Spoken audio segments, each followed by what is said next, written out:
بسم اللہ الرحمن الرحیم۔ عصر کی نماز کے بعد یہ تسبیح پڑھو۔ یہ وہ تسبیح ہے جو حضور صلی اللہ علیہ وآلہ وسلم عصر کی نماز کے بعد پڑھتے تھے۔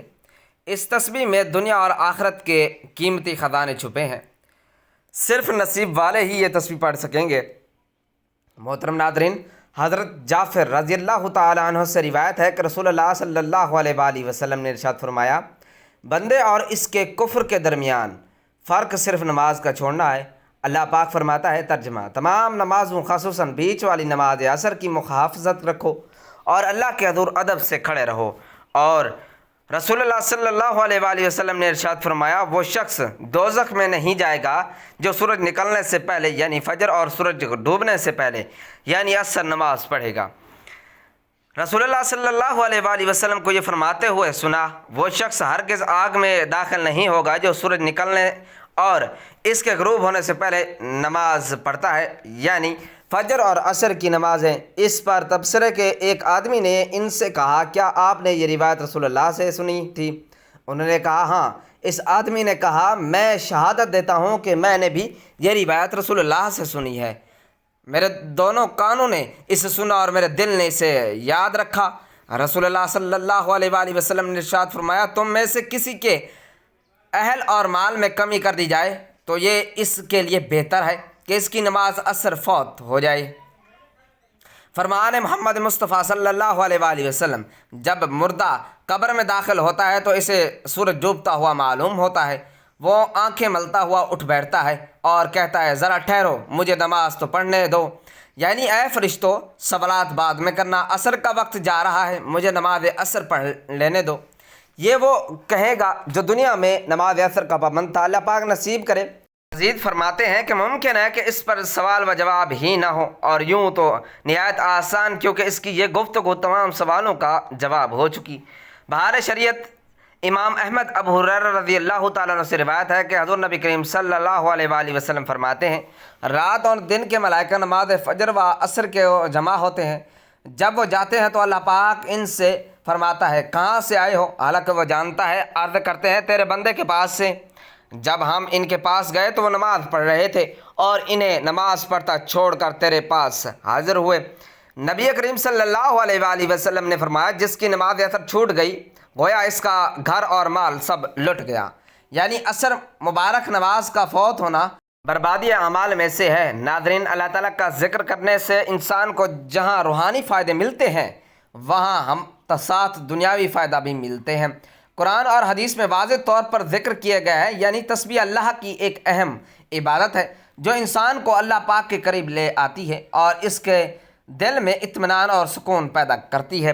اللہ پاک قرآن پاک میں فرماتا ہے، سن لو، اللہ تعالیٰ کے ذکر سے دلوں کو سکون ملتا ہے۔ تو یہ تسبیح پڑھنا انسان کے سکون اور اطمینان دیتا ہے۔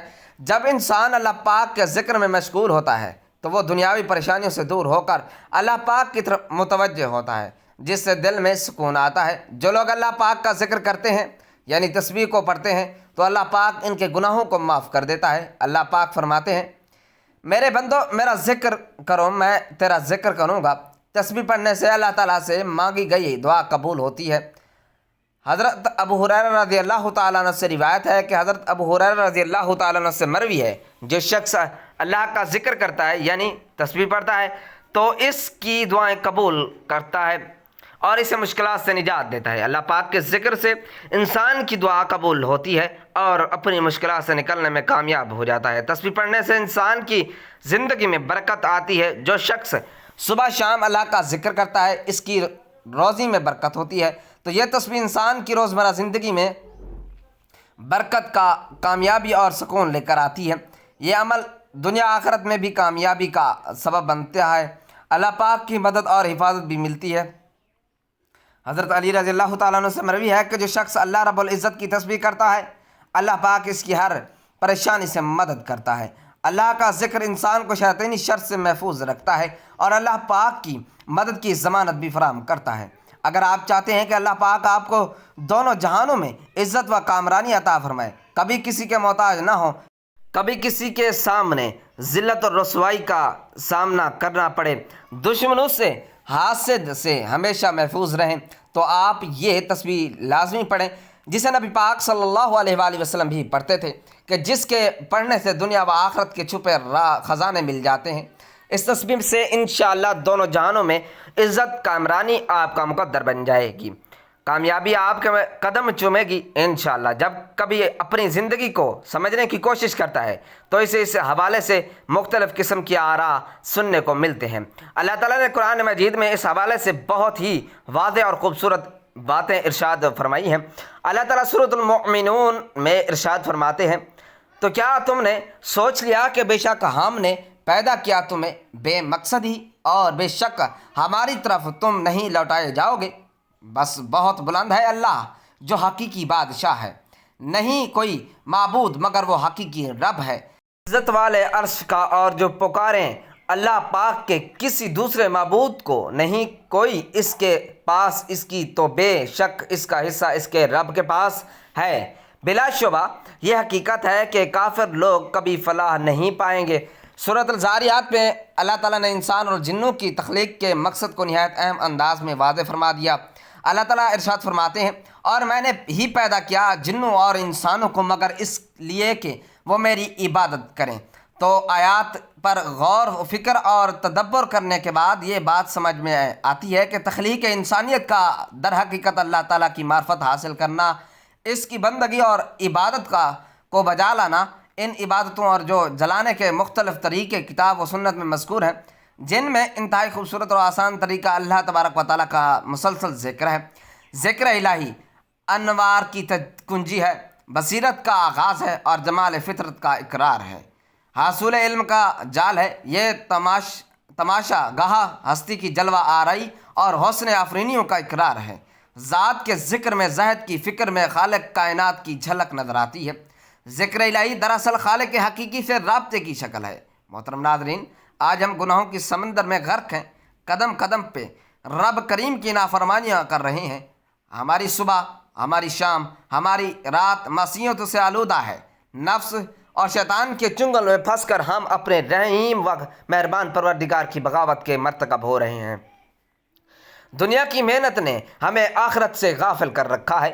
اس فانی عارضی اور ختم ہو جانے والی زندگی کو نظریہ بنایا ہوا ہے۔ خدا خوف، فکر آخرت اور بارگاہ الہی میں حاضری کا احساس معدوم ہوتا جا رہا ہے۔ نتیجہ سامنے ہے، گناہوں پر شرم ساری ہونا، اپنی لغزشوں کا اقرار کرنا، اپنے جرم کا اعتراف کرنا، وہ مبارک بابرکت عمل ہے جس کا توڑ شیطان کے پاس نہیں۔ امام اوزائی رحمۃ اللہ علیہ فرماتے ہیں، ابلیس نے اپنے چیلوں سے کہا، تم انسان کو کس طرح گمراہ کرتے ہو؟ وہ کہنے لگے، ہم اس طریقے سے ہر کسی سے نہیں گمراہ کرتے۔ ابلیس نے جواب میں کہا کہ استغفار کے بارے میں بھی کیا تم نے انہیں گمراہ کیا؟ یہ سن کر ابلیس کے چیلوں نے کہا، استغفار تو وہ عمل ہے جو توحید باری تعالیٰ کے ساتھ جڑا ہوا ہے، اس پر ہمارے زور کیسے چل سکتا ہے؟ ابلیس نے کہا، میں انسانوں کے درمیان ایسی چیز پھیلاؤں گا جس پر انہیں استغفار کرنے کی نوبت نہیں آئے گی۔ امام اوزائی رحمۃ اللہ علیہ فرماتے ہیں، شیطان نے انسانوں میں خواہشات اور تمناؤں کو پھیلایا جیسا کوئی گناہ نہیں سمجھا جاتا، اور اس پر استغفار بھی نہیں کرتا۔ حضرت ابو سعید خدری رضی اللہ تعالیٰ عنہ کی روایت ہے، جناب نبی کریم صلی اللہ علیہ وآلہ وسلم نے ارشاد فرمایا، بے شک شیطان نے حق تعالیٰ سے کہا تھا، اے میرے رب، تیری عزت کی قسم، میں ہمیشہ تیرے بندوں کو گمراہ کرتا رہوں گا جب تک ان کی روحیں ان کے جسموں میں موجود رہیں گی۔ جواب میں اللہ رب العالمین نے ارشاد فرمایا، میری عزت کی قسم، میرے جلال کی قسم، میرے بلند مرتبے کی قسم، جب تک میرے بندے مجھ سے مغفرت طلب کرتے رہیں گے میں انہیں معاف کرتا رہوں گا۔ ناظرین، اسلام ایک دین ہے جو مسلمانوں کو بامقصد زندگی گزارنے کا طریقہ بتاتا ہے۔ اللہ تعالیٰ نے انسان کو اشرف المخلوقات بنایا، یعنی سوچنے سمجھنے کی صلاحیت دی، صحیح اور غلط کی سمجھ دی۔ اب یہ انسانی عقل پر بات ہے کہ وہ اچھا کرتا ہے یا برا، لیکن انسان خطا کا پتلا ہے، اور اللہ ہمیشہ اپنے بندوں کے ساتھ رحم کا معاملہ کرتا ہے، اس لیے اس نے مسلمانوں کے لیے ہدایت کا راستہ بھی کھلا رکھا ہے، تاکہ اگر کوئی مسلمان گناہ کرے تو توبہ استغفار سے اچھا راستہ پا سکے۔ استغفر اللہ، یا اللہ میں گناہ گار کو بخش دے، ایک سادہ جملہ ہے لیکن طاقتور دعا ہے۔ گناہوں کے بوجھ سے اگر دل بھاری ہے، ذہن پریشانیوں کا شکار ہو جائے، تو استغفر اللہ کی ایک سادہ سی دعا آپ کے دل کو پرسکون کر دیتی ہے۔ جسے کسی وقت بھی جب بھی پڑھ سکتے ہیں پڑھیں۔ بے شک توبہ استغفار کرنے سے اللہ اپنے بندوں پر رحمت کے دروازے کھول دیتا ہے۔ ہمارا دین ہمیں گناہوں سے بچنے کا درس دیتا ہے، لہذا اگر خلوص نیت کے ساتھ توبہ کی جائے تو اللہ کی بارگاہ میں وہ ضرور قبول ہوتی ہے اور گناہوں کا خاتمہ ہوتا ہے۔ اللہ تعالیٰ نے قرآن مجید میں مسلمانوں کی بھلائی کے لیے استغفار کے بہت بڑے بڑے فوائد بتائے ہیں۔ استغفر اللہ رحمت کے دروازے کھول دیتا ہے۔ قرآن پاک میں ایک جگہ استغفار کی اہمیت اس طرح بیان کی گئی ہے کہ اپنے رب سے معافی مانگتے رہو، بے شک وہ ہمیشہ معافی دینے والا ہے۔ یعنی صرف اللہ سے رحمت کے طلبگار رہیں کیونکہ وہی معاف کرنے والا ہے۔ اللہ تعالیٰ فرماتے ہیں کہ جس نے زندگی بھر سکون لینا ہے تو استغفار کر لو، جب تک زندہ رہو گے اللہ تعالیٰ تمہیں چین نصیب فرما دے گا۔ ایک حدیث کے مطابق نبی کریم صلی اللہ علیہ وآلہ وسلم نے فرمایا کہ اللہ تعالیٰ ایسے شخص کو اپنے عرش کے سائے میں جگہ دے گا جس نے تنہائی میں اللہ تعالیٰ کا ایسے ذکر کیا کہ اس کے آنسو جاری ہو گئے۔ استغفار سے دولت اور اولاد میں برکت ہوتی ہے۔ آج کے اس دور میں لوگ دولت کمانے میں اس قدر غافل ہو چکے ہیں کہ وہ اسلام اور اللہ کے ساتھ اپنے فرائض کو بھولتے جا رہے ہیں۔ وہ یہ بھی بھول بیٹھے ہیں کہ توبہ کرنے کے لیے کچھ وقت نکالنا ضروری ہے، اور اس بات کا ذکر قرآن مجید میں بھی کیا گیا ہے۔ استغفار کرنے سے انسان کی مانگی گئی ہر دعا قبول ہوتی ہے۔ خلوص دل سے اللہ کی بارگاہ میں معافی مانگنے سے دعا قبول ہوتی ہے۔ کسی مومن کے لیے دعا سے بہتر اور کوئی چیز نہیں ہے۔ وہ جو کچھ اپنے رب سے مانگتا ہے، جس چیز کی امید رکھتا ہے، ایک دن اس کا رب اسے نواز دے گا۔ کیونکہ مسلمان ہونے کی حیثیت سے ہمارا یہ یقین ہے کہ صرف اللہ کے پاس یہ اختیار ہے کہ وہ ہماری دعائیں قبول کرنے پر قادر ہے۔ استغفار کرنے سے رزق میں اضافہ ہوتا ہے۔ قرآن مجید میں اللہ پاک کا یہ وعدہ ہے کہ اللہ سے معافی مانگتے رہیں، وہ رزق میں خیر و برکت کرتا ہے۔ مومن کے رزق میں فراوانی اور اضافہ ایک مخصوص مدت کے لیے ہوتا ہے۔ اس بات کی وضاحت اس طرح کی گئی ہے کہ انسان اپنی نعمتوں کو جلد بھول جاتا ہے اور اللہ نہیں چاہتا کہ اس کے بندے اسے بھول جائیں، اس لیے ہمیں استغفار کرتے رہنا چاہیے۔ اس حوالے سے فرمان رسول صلی اللہ علیہ وآلہ وسلم ہے کہ جس نے استغفار کو اپنے اوپر لازم کر لیا اللہ اس کی ہر پریشانی دور فرما دے گا اور ہر تنگی سے اسے سکون عطا فرمائے گا، اور اسے ایسی جگہ سے رزق عطا فرمائے گا جہاں سے اسے گمان بھی نہ ہوگا۔ استغفار کرنے سے ہر گناہ کی معافی مل جاتی ہے۔ اللہ تعالیٰ ہر مسلمان کو آزمائشوں اور مصیبتوں میں مبتلا کرتا ہے۔ اصل میں یہ مومن بندے کا امتحان ہے۔ اللہ اس طرح بندے کو اپنے آپ سے اور اسلام پر اس کے ایمان کی مضبوطی کو دیکھتا ہے۔ اسے ایسے وقت میں شکوہ نہیں، اللہ سے معافی مانگنا چاہیے، استغفار کرنا ہمیشہ، کیونکہ اللہ تعالیٰ توبہ قبول کرنے والا بندے کو سزا نہیں دیتا بلکہ معاف کرتا ہے، اور ہمیں اپنی عام زندگی میں بھی یہی عمل کا اختیار کرنے کی توفیق دیتا ہے۔ تو استغفار کی فضیلت بندے کے لیے اللہ کی رحمت اور فضل کے دروازے کھول دیتا ہے۔ بے شک اللہ بہت رحیم و کریم ہے، اور جب ہم اس سے گڑ گڑا کر معافی مانگتے ہیں تو وہ ہمیں ہدایت عطا کرتا ہے، اپنی رحمتوں سے نوازتا ہے اور ہمارے دل اپنی طرف موڑ لیتا ہے۔ اسی وقت ہماری زندگی غیر محفوظ کا شکار ہے، اور اس میں کوئی شک نہیں کہ استغفار کا پھر دنیاوی زندگی میں صبر اطاعت کرنے کا بہترین ذریعہ ہے۔